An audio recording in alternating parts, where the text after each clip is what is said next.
야간 발사. 한국이 실패 확률 70%다. 2025년 11월 27일 새벽 1시 13분 NASA 고다드 센터는 긴급 모니터링에 돌입했습니다.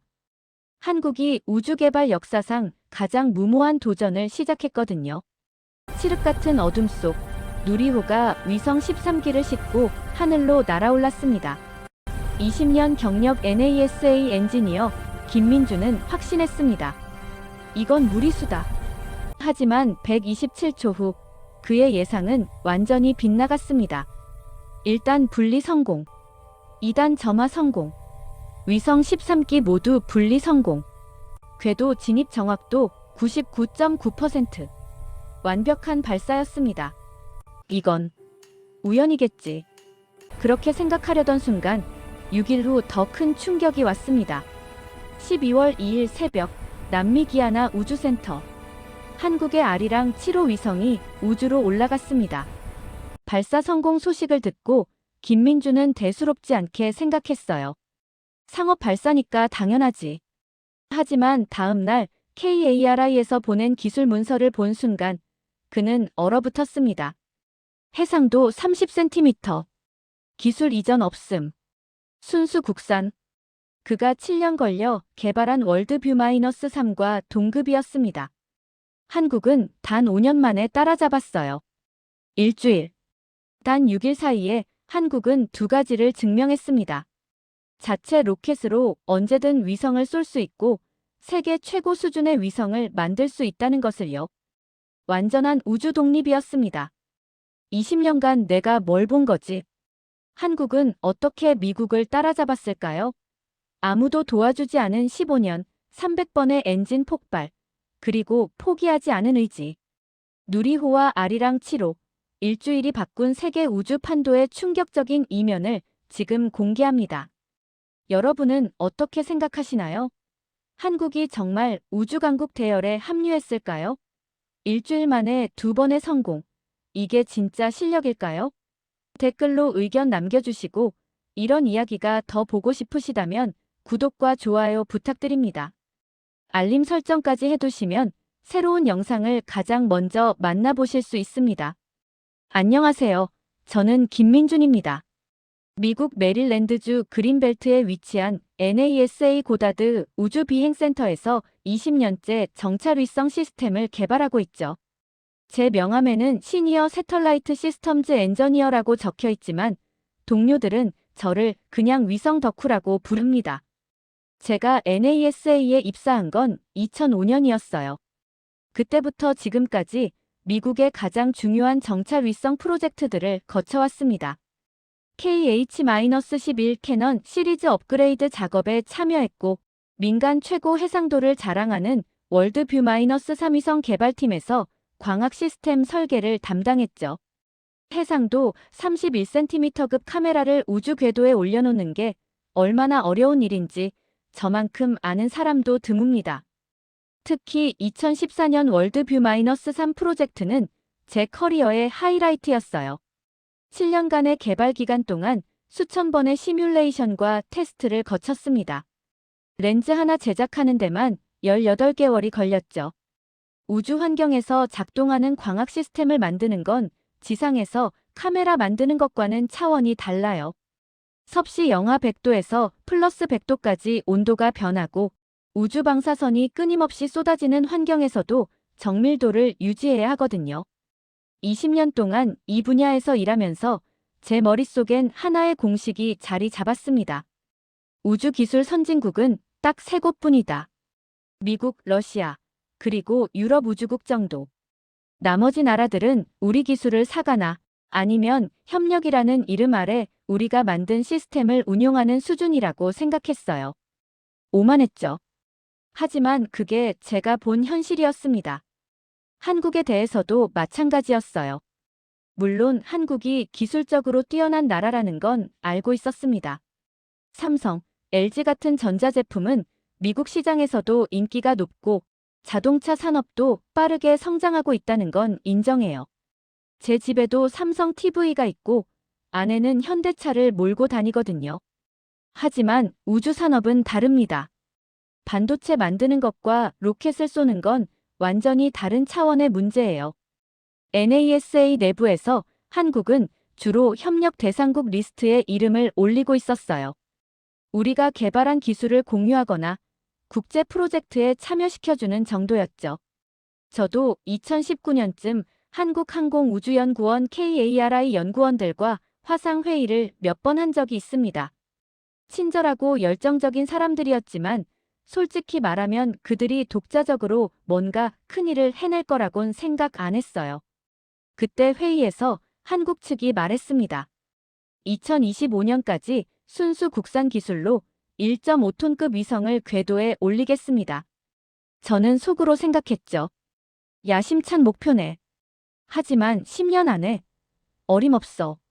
미국도 3톤 로켓 개발하는데 10년 넘게 걸렸거든요.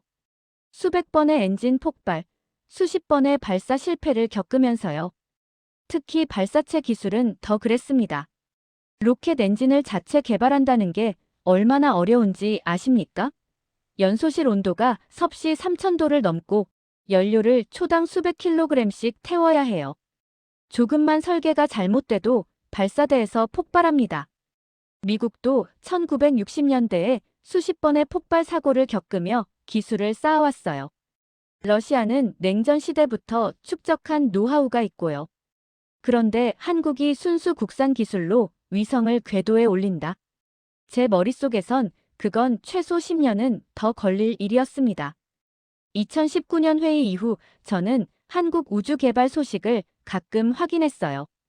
2021년 누리호 1차 발사 실패, 2022년 2차 발사 성공, 2023년 3차 발사 성공. 잘하네. 하지만 아직 갈 길이 멀지라고 생각했죠. 그렇게 저는 편안한 확신 속에서 살았습니다. 미국이 최고고 나머지는 추격자일 뿐이라는 믿음이요. 하지만 2025년 11월 그 확신은 산산조각 나기 시작했습니다. 그것도 단 일주일 만에요. 11월 27일과 12월 2일 이 두 날짜가 제 20년 경력을 완전히 다시 쓰게 만들었습니다. 챕터 2 작성. 챕터 2 새벽 1시 한국이 도박을 시작했다. 2025년 11월 26일 오후 평범한 화요일이었습니다. 저는 고다드 센터 3층 회의실에서 동료들과 2026년 발사 예정인 랜드셋, 넥스트 위성의 궤도 파라미터를 검토하고 있었죠. 그때 제 이메일에 NASA 국제협력부에서 보낸 알림 하나가 떴습니다. 대한민국 KARI 누리호 4차 발사 예정 -2025년 11월 27일 113 KST 이스턴 타임 26일 1113. 처음엔 대수롭지 않게 넘겼어요. 한국이 또 로켓을 쏘는구나 정도였죠. 그런데 발사 시각을 보고 눈을 2번 깜빡였습니다. 새벽 1시 13분. 한국 시간으로 새벽 1시에 발사한다고. 옆자리에 앉은 동료 제임스에게 물었습니다. 이거 봐. 한국이 누리호를 새벽 1시에 쏜대. 이거 오타 아냐? 제임스는 화면을 보더니 어이없다는 표정을 지었어요. 야간 발사? 정신 나갔나? 시각 추적도 어렵고 비상 상황 대응도 힘든데. 맞는 말이었습니다. 로켓 발사는 보통 낮 시간, 그것도 날씨가 좋은 날을 골라서 진행해요. 이유는 간단합니다. 발사체를 유관과 광학 장비로 실시간 추적해야 하고 만약 비상 상황이 발생하면 즉각 대응해야 하거든요. 밤에 쏘면 시각적 추적이 어렵고 만약 로켓이 궤도 이탈하거나 폭발하면 잔해 추적도 복잡해집니다. 제가 더 자세히 문서를 읽어보니 더 놀라운 내용이 있었어요. 이번 누리호에는 위성이 13기나 탑재된다는 거예요.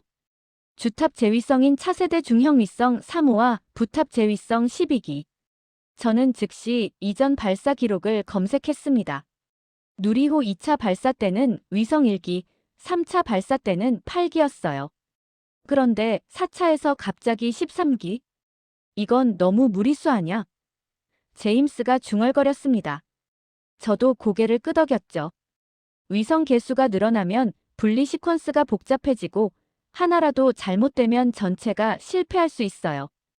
게다가 야간 발사까지 더해지면 위험도는 기하급수적으로 올라갑니다.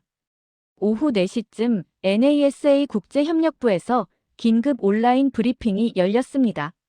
저를 포함해 발사체 전문가 5명이 초대받았어요. 화면에는 KARI가 보내온 발사 계획서가 떠 있었습니다. 담당자가 설명을 시작했죠. 한국이 이번 발사를 야간으로 잡은 이유는 주탑 제 위성인 차세대 중형위성 3호의 임무 때문입니다. 이 위성은 우주 환경, 특히 오로라를 관측하는 게 주 목적인데요. 오로라 관측에 최적화된 궤도에 진입하려면 새벽 1시 전후에 발사해야 한다고 합니다. 회의실에 참석한 한 선배 엔지니어가 바로 반박했습니다. 그럼 발사를 며칠 연기해서 낮 시간대에 맞추면 되잖아요. 왜 굳이 위험을 감수하면서 야간 발사를 강행합니까? 담당자는 잠시 머뭇거리더니 대답했습니다. 한국 측은 이번 발사를 통해 야간 발사 능력을 검증하겠다는 입장입니다. 실전 상황에서는 낮이든 밤이든 발사할 수 있어야 한다는 거죠. 그 말을 듣는 순간 회의실이 조용해졌습니다. 한국이 단순히 위성을 올리는 게 아니라 실전 운용 능력을 증명하려 한다는 의미였어요. 이건 시험 발사가 아니라 실전 능력 검증이었습니다. 브리핑이 끝나고 동료들과 복도를 걸으며 이야기를 나눴어요. 한 동료는 이렇게 말했습니다. 솔직히 성공 확률 30%도 안 될 것 같은데 야간 발사 노하우도 없으면서 무리하는 것 같아. 다른 동료도 거들었죠. 13기 위성 분리는 더 큰 문제야. 하나라도 사출 실패하면 언론에서 난리 날 텐데. 저도 속으로 동의했습니다. 한국이 너무 조급하게 가는 것 아닌가 하는 생각이 들었거든요.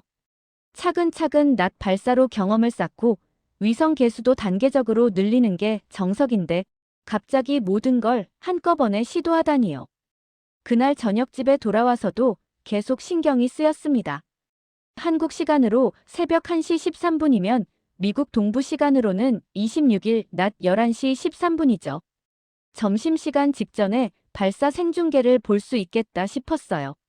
솔직히 말하면 실패할 거라고 예상하면서도 혹시나 하는 마음에 알람을 맞춰뒀습니다. 다음 날 아침 출근길, 차 안에서 계속 생각했습니다. 만약 한국이 이번 발사에 실패하면 어떻게 될까? 2년 반 만의 발사인데 실패하면 대중의 신뢰를 잃을 겁니다. 예산 확보도 어려워질 거고요. 반대로 성공하면 그건 상상하기 어려웠어요. 너무 많은 변수가 있었으니까요. 오전 11시 저는 사무실 컴퓨터 앞에 앉아 NASA TV 라이브 스트림을 켰습니다. 화면엔 칠흑 같은 어둠 속에 조명을 받고 서 있는 하얀 누리호가 보였어요. 발사대 주변은 환하게 밝혀져 있었지만 그 너머는 완전한 어둠이었습니다. 카운트다운이 시작됐고 저는 숨을 죽이고 지켜봤습니다. 성공할까, 실패할까? 제 예상은 후자 쪽에 기울어져 있었습니다. 하지만 127초 후 제 예상은 완전히 빗나가게 됩니다. 카운트다운 10초 전 화면 속 누리호 주변에서 하얀 증기가 피어오르기 시작했습니다. 5, 4, 3, 2, 1. 점화. 순간 어둠을 찢는 거대한 불꽃이 화면을 가득 채웠어요. 75톤급 액체 엔진 4기가 동시에 점화되면서 시뻘건 화염이 발사대를 삼킬 듯 타올랐습니다. 저는 모니터에 눈을 고정한 채 숨도 제대로 쉬지 못했어요. 일단 엔진이 정상 작동하는 건 확인했지만 문제는 지금부터였습니다. 야간 발사의 가장 큰 위험 요소는 초기 상승 단계거든요. 시각 추적이 어렵고 만약 엔진 하나라도 꺼지면 즉각 대응이 힘들어집니다. 하지만 누리호는 흔들림 없이 수직으로 치솟았습니다. 화면에서는 로켓 하단부의 화염만 보였지만 텔레메트리 데이터를 보니 모든 수치가 정상 범위 안에 있었어요. 속도, 고도, 비행각도 모두 계획된 궤적을 따라가고 있었습니다. 옆자리 제임스가 중얼거렸습니다. 엔진 출력 안정적이네. 일단 분리까지는 잘 가고 있어. 저도 모르게 고개를 끄덕였죠. 하지만 아직 안심하긴 일렀습니다.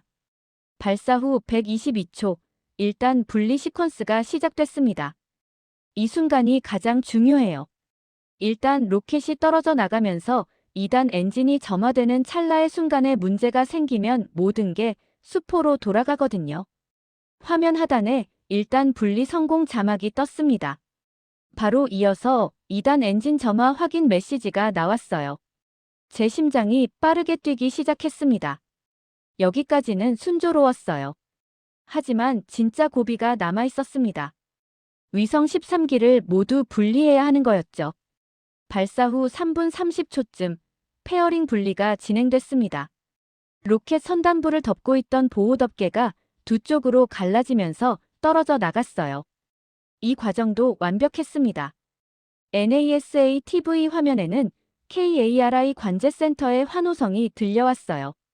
발사 후 약 12분, 가장 긴장되는 순간이 왔습니다.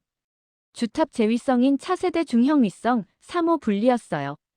화면에 차중 3호 분리 성공 자막이 떴습니다. 하지만 끝이 아니었어요. 이제 부탑 제위성 12기를 하나씩 분리해야 했습니다. KARI는 20초 간격으로 큐브셋을 2기씩 분리하는 방식을 택했어요. 첫 번째 쌍 성공, 두 번째 쌍 성공, 세 번째, 네 번째, 다섯 번째. 하나도 빠짐없이 분리되고 있었습니다. 사무실 안이 조용해졌어요. 모두가 숨을 죽이고 화면을 지켜보고 있었습니다. 마지막 여섯 번째 쌍이 분리됐습니다. 모든 위성 분리 완료 메시지가 떴어요. 13기 전부 성공이었습니다. 사무실 여기저기서 작은 탄성이 터져 나왔습니다. 몇 분 후 KARI에서 발표한 데이터가 NASA 협력 채널로 전송됐습니다. 저는 재빨리 파일을 열었어요. 목표 궤도 고도 600km, 실제 도달 고도 600.5km, 궤도 경사각 목표치 97.8도, 실제 97.82도, 오차율 0.1% 미만. 제 눈이 데이터 시트에 고정됐습니다. 이건 거의 완벽한 수치였어요. 로켓 발사에서 궤도 정확도 99.9%라는 건 쉽게 나오는 수치가 아닙니다. NASA의 애틀러스 V 로켓도 평균 99.5% 정도의 정확도를 보이거든요. 한국이 4차 발사, 그것도 야간 발사에서 이런 수치를 기록했다는 게 믿기지 않았어요. 제임스가 제 어깨를 툭 쳤습니다. 이거 진짜네. 오차가 거의 없잖아. 저는 데이터를 다시 한번 확인했어요. 숫자는 변하지 않았습니다. 그때 팀장 데이빗이 사무실로 걸어 들어왔습니다. 다들 봤지? 한국이 해냈어. 야간 발사, 위성 13기 모두 성공. 게다가 이 정확도라니. 그는 고개를 저으며 감탄했어요. 오후 2시쯤 NASA 국제협력부에서 후속 브리핑이 열렸습니다. 담당자는 이렇게 말했어요. 한국이 이번 발사로 입증한 건 단순한 기술력이 아닙니다. 야간 발사 능력 확보는 실전 운용 능력을 의미해요. 이제 한국은 언제든 원하는 시간에 로켓을 쏠 수 있는 나라가 됐습니다. 회의가 끝나고 사무실로 돌아오는 길, 저는 계속 생각했습니다. 이건 우연이 아니야. 3번의 발사로 축적한 데이터, 철저한 시뮬레이션, 그리고 야간 발사를 감행할 만큼의 자신감. 이 모든 게 합쳐진 결과였어요. 제가 한국을 과소평가했다는 걸 인정할 수밖에 없었습니다. 하지만 진짜 충격은 5일 후에 기다리고 있었습니다. 12월 2일, 제 20년 경력을 완전히 뒤흔들 사건이 일어났거든요. 누리호 발사 성공의 여운이 채 가시기도 전인 12월 1일. 월요일, 제 이메일함에 또 다른 알림이 도착했습니다. 대한민국 아리랑 7호 위성, 12월 2일, 221KST 발사 예정 기아나 우주센터. 저는 잠시 혼란스러웠어요. 한국이 5일 전에 누리호를 쏘지 않았나? 벌써 또 발사한다고? 문서를 자세히 읽어보니 이번엔 누리호가 아니었습니다. 유럽 아리안 스페이스의 베가-C 발사체에 한국 위성을 실어 쏜다는 내용이었어요. 아, 이건 상업 발사구나. 저는 대수롭지 않게 생각했습니다. 많은 나라들이 자국 위성을 외국 발사체로 쏘아 올리거든요. 한국도 자체 발사체는 있지만 아직은 상업 발사도 병행하는 단계겠거니 생각했죠. 하지만 위성 이름이 눈에 들어왔습니다.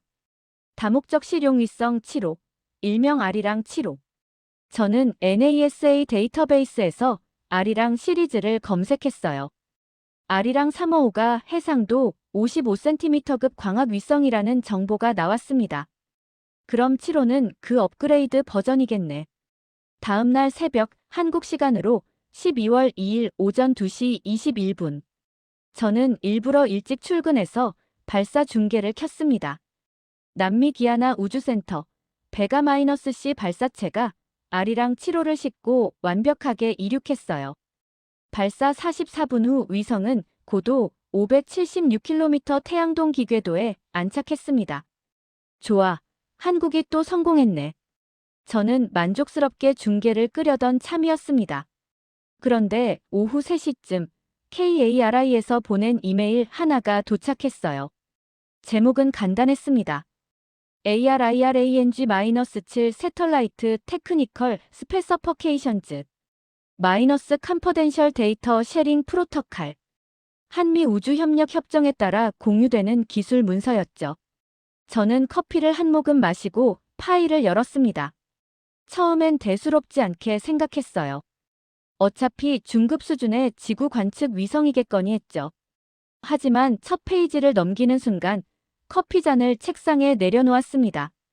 일렉트로 마이너스 아프티컬 캐머러 시스템 마이너스 그라운드 샘펄 디스턴스 30cm PANCHROMATIC 모드 해상도 30cm. 저는 그 숫자를 3번 다시 읽었습니다. 30cm급 광학 카메라라고요? 이건 단순한 지구 관측 위성 수준이 아니었어요. 이건 전략 정찰 위성 등급이었습니다. 제가 7년간 참여했던 월드뷰-3 프로젝트가 떠올랐습니다. 2014년 발사된 월드뷰-3은 민간 최고 수준인 31cm 해상도를 자랑했어요. 그 카메라 시스템을 개발하는데 미국이 얼마나 많은 시간과 돈을 쏟아부었는지 저는 정확히 알고 있습니다. 그런데 한국이 30cm급을 만들었다고? 그것도 5년 만에? 저는 재빨리 문서 뒷부분을 넘겼습니다. 제조사 항목을 확인하고 싶었거든요. 혹시 미국이나 유럽의 광학기업에서 카메라를 수입한 건 아닐까 하는 기대 반 의심 반의 마음이었죠. 하지만 제조사란에는 이렇게 적혀 있었습니다. 코리어 에로스페이스 인더스트리즈 KAI-캐머러 시스템 인디저너스 디벨러프먼트 테크놀로지 트랜스퍼넌 순수 국산 기술 이전 없음. 손이 떨렸습니다. 5일 전 누리호의 완벽한 야간 발사도 놀라웠지만 이건 차원이 달랐어요. 한국이 자체 발사체도 만들고 세계 최고 수준의 정찰 위성까지 독자 개발했다는 의미였습니다. 저는 곧바로 사무실 복도를 걸어나가 팀장실 문을 두드렸습니다. 팀장 데이빗은 40년 경력의 베테랑이에요. 그에게 문서를 보여주며 물었죠. 이거 봐주실래요? 제가 뭔가 잘못 읽은 건지 확인 좀 해주세요. 데이빗은 안경을 고쳐 쓰고 문서를 꼼꼼히 읽더니 휘파람을 불었습니다. 30cm라. 이거 진짜야? 기술 이전 없이? 제가 고개를 끄덕이자 그는 의자에 깊숙이 몸을 기댔어요. 한국이 우리를 따라잡았네. 아니, 어떤 면에서는 이미 나란히 서 있는 거야. 그날 오후 긴급팀 회의가 소집됐습니다. NASA 고다드 센터의 위성 광학 시스템 전문가 12명이 모였어요. 회의실 스크린에는 아리랑 7호 스펙 문서가 띄워져 있었습니다. 한 선배 엔지니어가 먼저 입을 열었습니다. 우리가 월드뷰-3 개발하는데 7년 걸렸어요. 한국은 아리랑 3호에서 7호까지 5년 만에 이 수준까지 올라왔습니다.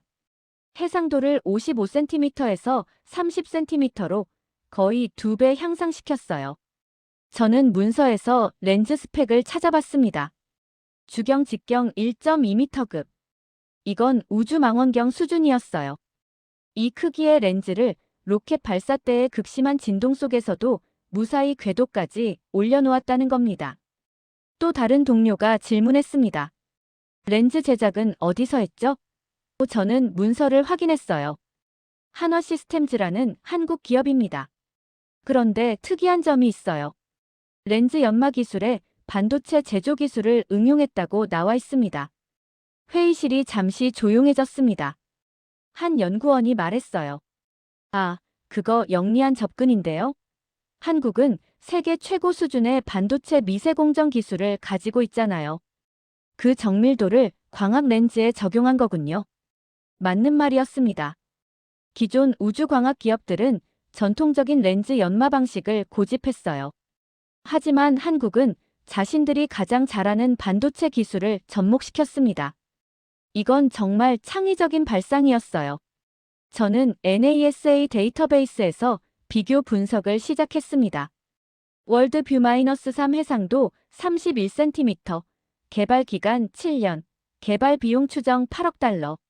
아리랑 7호 해상도 30cm, 개발 기간 약 9년이지만 실질적인 핵심 기술 개발은 5년, 비용은 공개되지 않았지만 월드뷰-3보다 훨씬 적을 것으로 추정됐습니다. 회의가 끝나고 저는 책상으로 돌아와 계속 생각했습니다. 5일 전 누리호가 증명한 건 발사 능력이었어요. 그리고 오늘 아리랑 7호가 증명한 건 위성 제작 능력이었습니다. 이 두 가지를 합치면 뭐가 나올까요? 완전한 우주 독립이었습니다.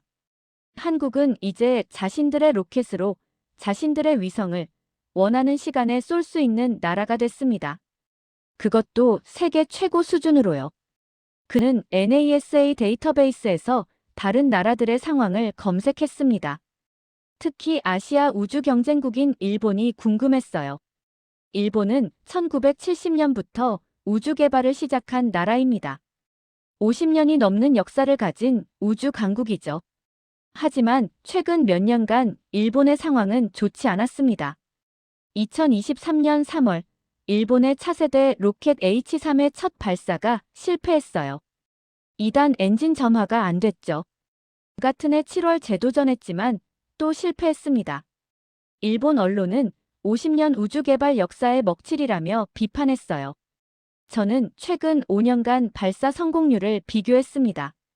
한국 누리호는 4차 발사 중 3차 성공률 75%. 일본 H3는 2차 발사 모두 실패, 성공률 0%.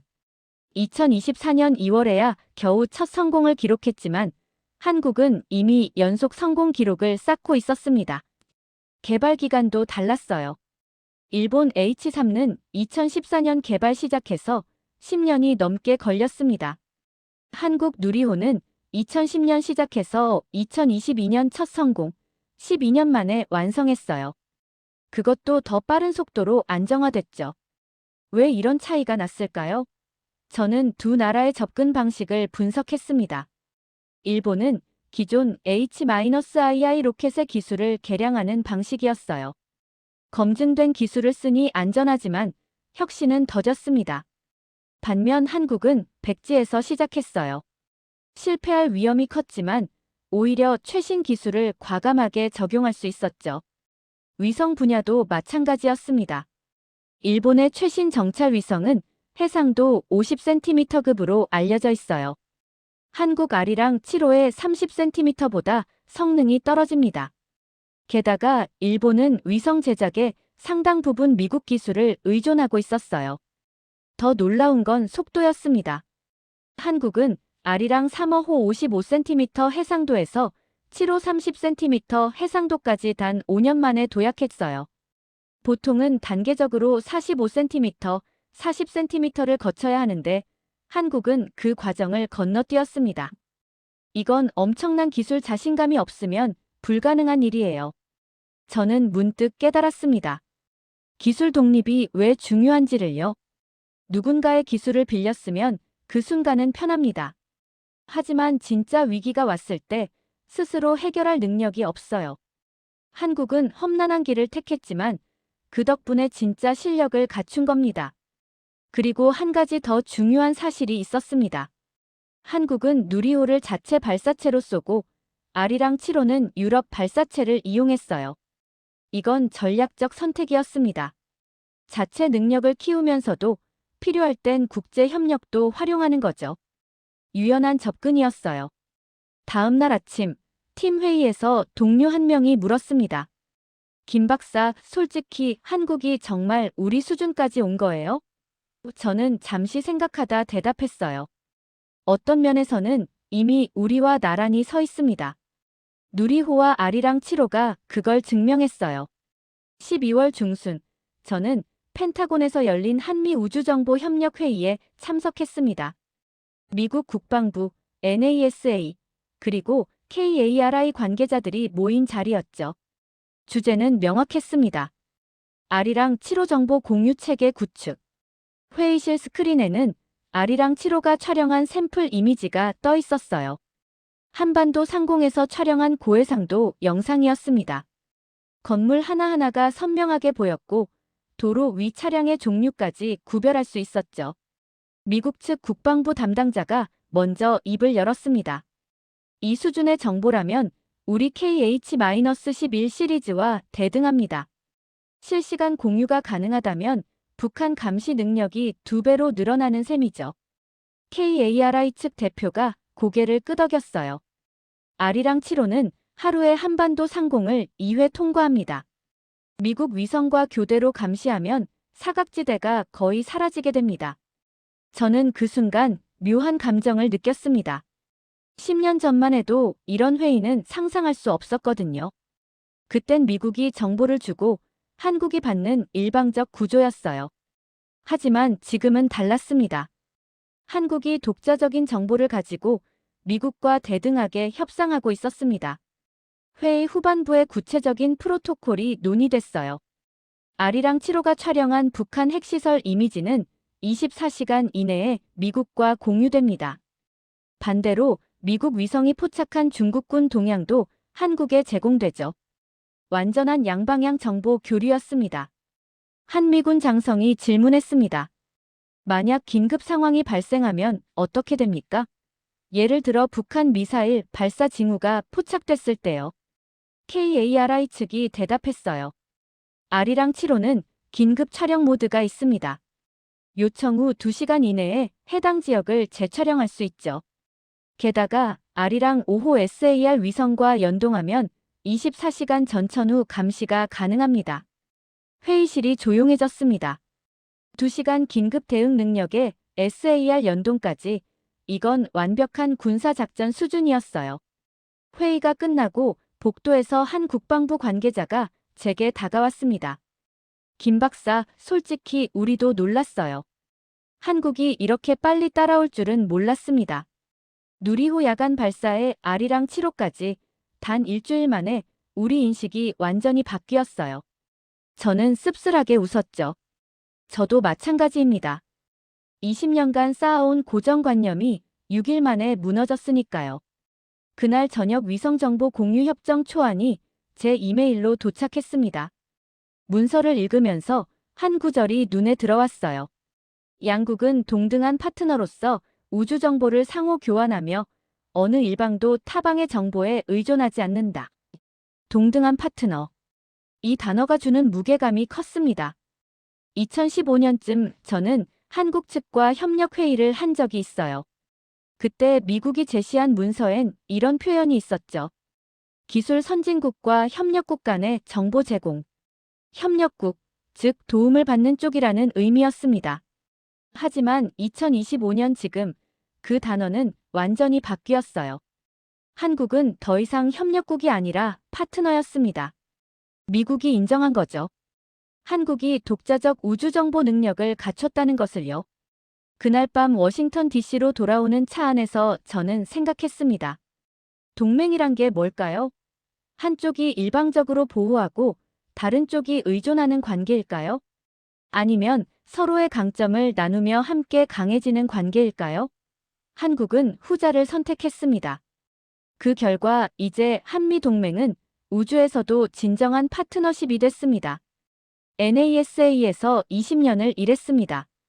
그동안 저는 수십 개의 위성을 궤도에 올렸고 수백 건의 국제 협력 프로젝트에 참여했어요.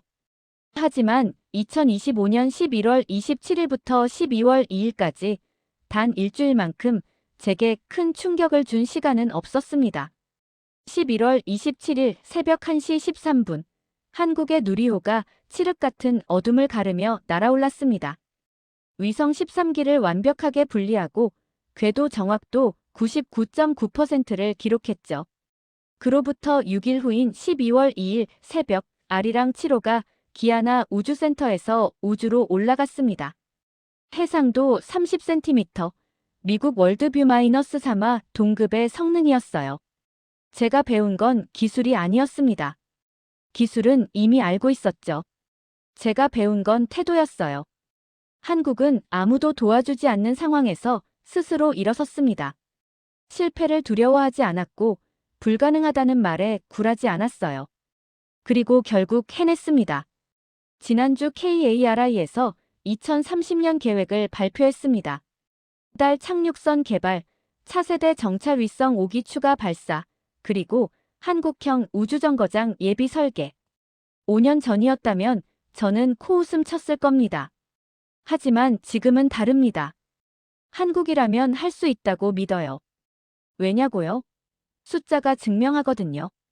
2010년부터 2025년까지 15년, 한국은 0에서 시작해서 세계 7번째 우주 발사 독립국이 됐습니다. 누리호는 3톤급 페이로드를 저궤도에 올릴 수 있어요. 이건 스페이스X 팔콘 9의 초기 모델과 비슷한 수준입니다. 더 중요한 건 성장 속도예요. 미국이 머큐리 프로그램에서 아폴로 달 착륙까지 걸린 시간은 8년이었습니다. 한국은 나로호 실패에서 누리호 연속 성공까지 10년 걸렸어요. 그리고 지금 달 착륙선을 준비하고 있죠. 역사는 반복됩니다. 어제 팀 회의에서 동료 한 명이 물었습니다. 김 박사, 한국이 정말 2030년에 달에 갈 수 있을까요? 저는 망설이지 않고 대답했어요. 네, 가능합니다. 그들이 일주일 동안 보여준 속도를 보면요. 사실 제 대답을 들은 동료들이 놀랐습니다. 몇 달 전만 해도 제가 한국 우주기술에 대해 회의적이었거든요. 하지만 지금은 확신합니다. 한국에는 기술만 있는 게 아니라 의지가 있어요. 그 의지가 불가능을 가능으로 만들었습니다. 제 책상 서랍에는 2019년 KARI 연구원들과 찍은 사진이 있습니다. 그때 그들은 저에게 이렇게 말했어요. 언젠가 우리도 독자 기술로 위성을 쏘겠습니다. 저는 속으로 생각했죠. 10년은 걸릴 거야. 하지만 그들은 3년 만에 해냈습니다. 제 예상은 완전히 빗나갔어요. 오늘 아침 제 책상 위에 한국에서 보낸 감사패가 도착했습니다. 한미 우주협력에 기여한 공로라고 적혀 있더군요. 저는 그 패를 보며 웃었습니다. 사실 배운 건 제 쪽이었는걸요. 20년 동안 NASA에서 일하면서 저는 착각하고 있었습니다. 미국이 최고이고 나머지는 추격자일 뿐이라고요. 하지만 한국이 보여준 건 달랐습니다. 진짜 강자는 혼자 앞서가는 자가 아니라 넘어져도 다시 일어서는 자라는 걸 배웠어요. 이제 저는 한국을 다르게 봅니다. 협력 대상이 아니라 동등한 파트너로요. 아니, 어쩌면 어떤 면에서는 우리가 배워야 할 대상일지도 모릅니다. 순수 국산 기술로 이만큼 빨리 성장한 나라는 역사상 한국밖에 없거든요. 앞으로 10년 후 한국이 어디까지 갈지 정말 기대됩니다. 2035년 한국 우주인이 달 표면에 태극기를 꽂는 날, 저는 아마 NASA 관제센터에서 그 순간을 지켜보고 있을 겁니다. 그리고 이렇게 말하겠죠. 나는 처음부터 그들을 믿었다고요. 비록 거짓말이 되겠지만요. 영상 끝까지 보신 후 댓글로 알려주세요. 여러분은 한국 우주기술의 미래를 어떻게 보십니까? 2030년 달 착륙 가능하다고 보시나요? 구독자 여러분의 생각이 궁금합니다. 그리고 이런 콘텐츠가 계속 보고 싶으시다면 구독 버튼 꾹 눌러주시고 좋아요와 알림 설정도 부탁드립니다.